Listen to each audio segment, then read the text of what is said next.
Hi everyone, and welcome to this week's Wallsend history story. This week I am covering the story of the Rose Inn, both the old pub and the new one.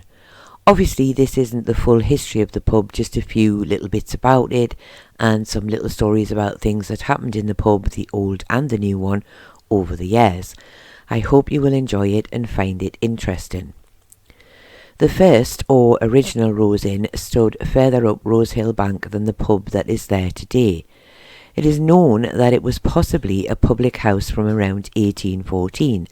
However, it was not originally built as a pub. It was built sometime in the 1700s as a summer residence for one of the mayors of Newcastle. Unfortunately, his name is not mentioned in the article I read. It was said that he would travel from Newcastle by boat and get out at Willington Gut, and he would then use a private footpath that led to his house.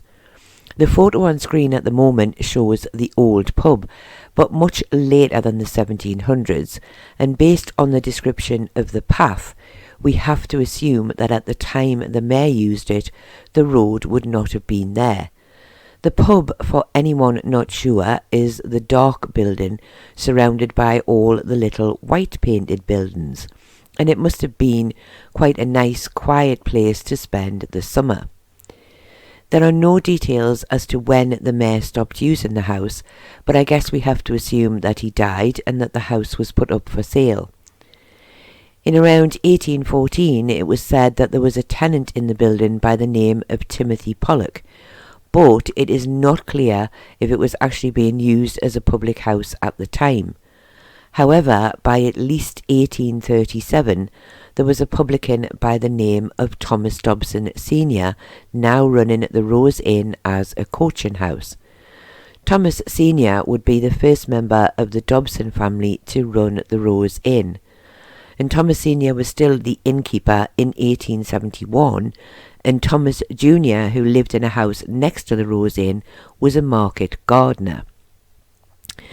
Although I have no details of the death of Thomas Sr., and know that by at least 1872 his son Thomas Jr. had taken over the licence, and Thomas Jr. lived in the Rose Inn with his wife Mary and their 10 children. Just to complete the story of the Dobson family, Thomas Jr. would continue to run the Rose Inn for many years to come, even moving from the old pub to the new pub, and he died at the Rose Inn in October of 1915 at the age of 88, and he is buried in Churchbank Cemetery. After his death, his wife Mary took over the licence, and she would continue to run the pub until her death in July of 1921 at the age of 84. At the time of her death, the newspapers stated that the licence for the Rose Inn had only ever been held by the Dobson family, which was one reason why I assumed that Timothy Pollock may not have been a tenant of a public house, but more just a tenant of a house that he lived in. When I first looked up the details of the final resting place for Thomas and Mary, I found a photo from 2015 where the headstone was still standing. However, it has sadly deteriorated since then, and the photos taken last week that are on screen at the moment show that it is sadly no longer upright. After the Dobson family, the next innkeeper was a lady by the name of Emily Hedden.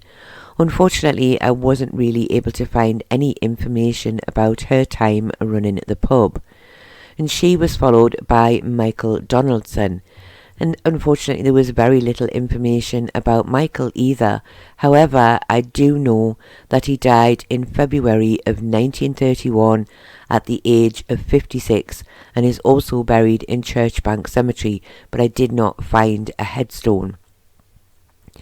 After Michael Donaldson came Thomas Winter in 1931, then Lionel Fullerton in 1948, George Winder in 1950, Kenneth Mallet in 1966, and the last known and confirmed licensee being Thomas Usher in 1967. Obviously, there have been many more licensees since then, but I don't have details of year by year after 1967. Moving on now to a few stories about things that happened in the pub over the years. In 1878, a meeting was held in the Rose Inn for the purpose of forming the Conservative Association of Wallsend. Several well-known gentlemen of Wallsend were at the meeting, including the Reverend Jenkins of St. Peter's. During the course of the meeting, they decided to call themselves the Wallsend, Willington and Howden Conservative Committee, a name that was apparently very popular among all those at the meeting, as when it was suggested, everyone clapped and cheered in approval. I did, when first searching, find a story about something called a bean feast that had taken place at the Rose Inn while the Dobson family were running it. Sadly, I foolishly did not save it and then couldn't find it again.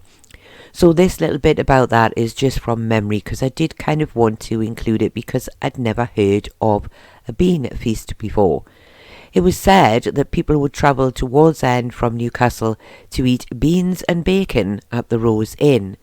Mr. Dobson grew the beans and Mrs. Dobson was said to be in charge of feeding the pigs, which she looked after during the year to use for the bacon. It was said to be the best in the area, and a good day was always had by all. I have to admit I don't know if I'd want to be eating just beans and bacon, but it was a very popular thing for many years. But just as well, it wasn't baked beans.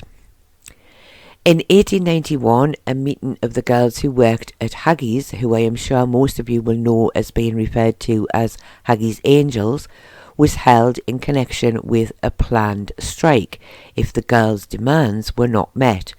It seems that the meeting was quite a loud one, with the women shouting out in agreement with the speaker, who was a Mr. Clemenson of Newcastle Gateshead and District Trades Council.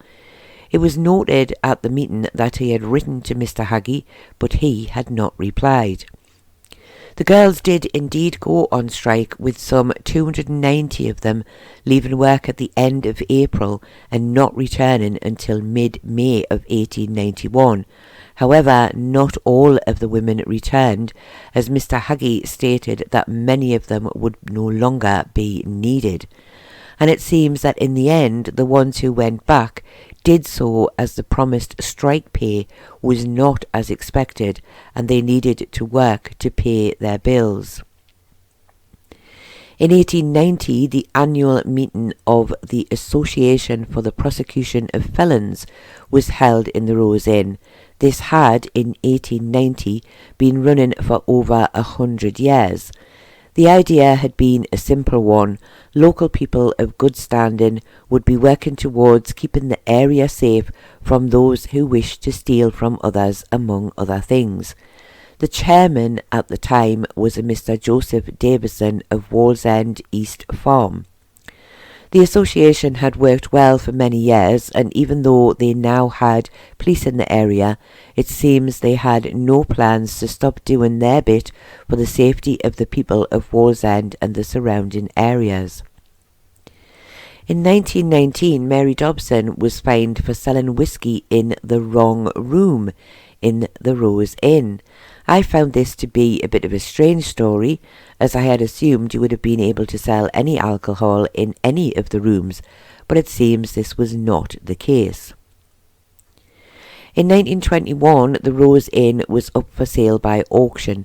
Sadly, no details of a guide price are given, and I wasn't able to find out who bought it or for how much.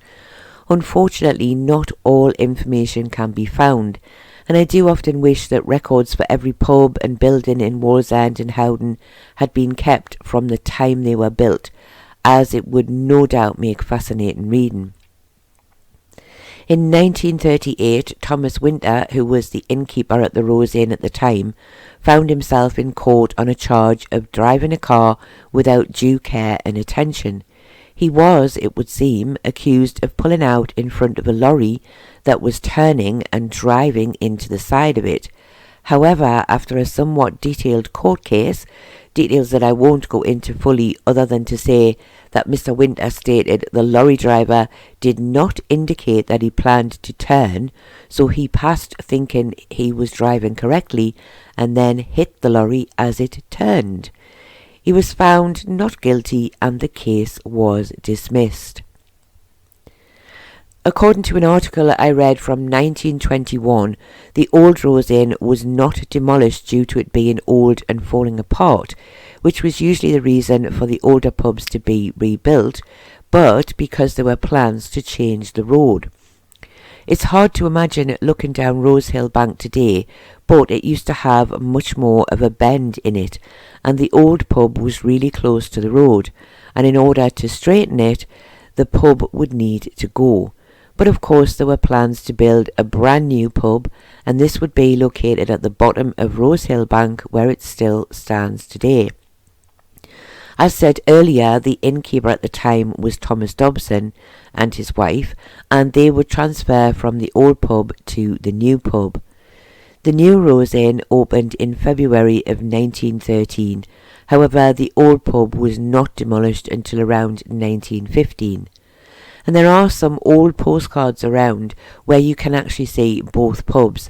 However, I sadly wasn't able to find any that I could actually use for this video. The Rose Inn was used for a time as a church for the Catholics of the area before they had a church of their own. Services and baptisms would be held in the pub. And the first baptism under Father Riley was a Mary McKenna who lived in Ravensworth Street, and she was born in September of 1865 and baptised in the pub in October of 1865. Between 1865 and 1866, 44 baptisms took place in the Rose Inn. In the 1980s, the pub very briefly changed its name to the Poacher's Pocket. However, it didn't seem to last long, and there's probably a lot of people who didn't even know that the name had been changed. Once changed back, it has been known as the Rose Inn ever since. The pub is now well over 100 years old and has done very well over the years, with only a few short intervals of being closed. One of the most recent times being around 2013, when it was empty and unused for a few years.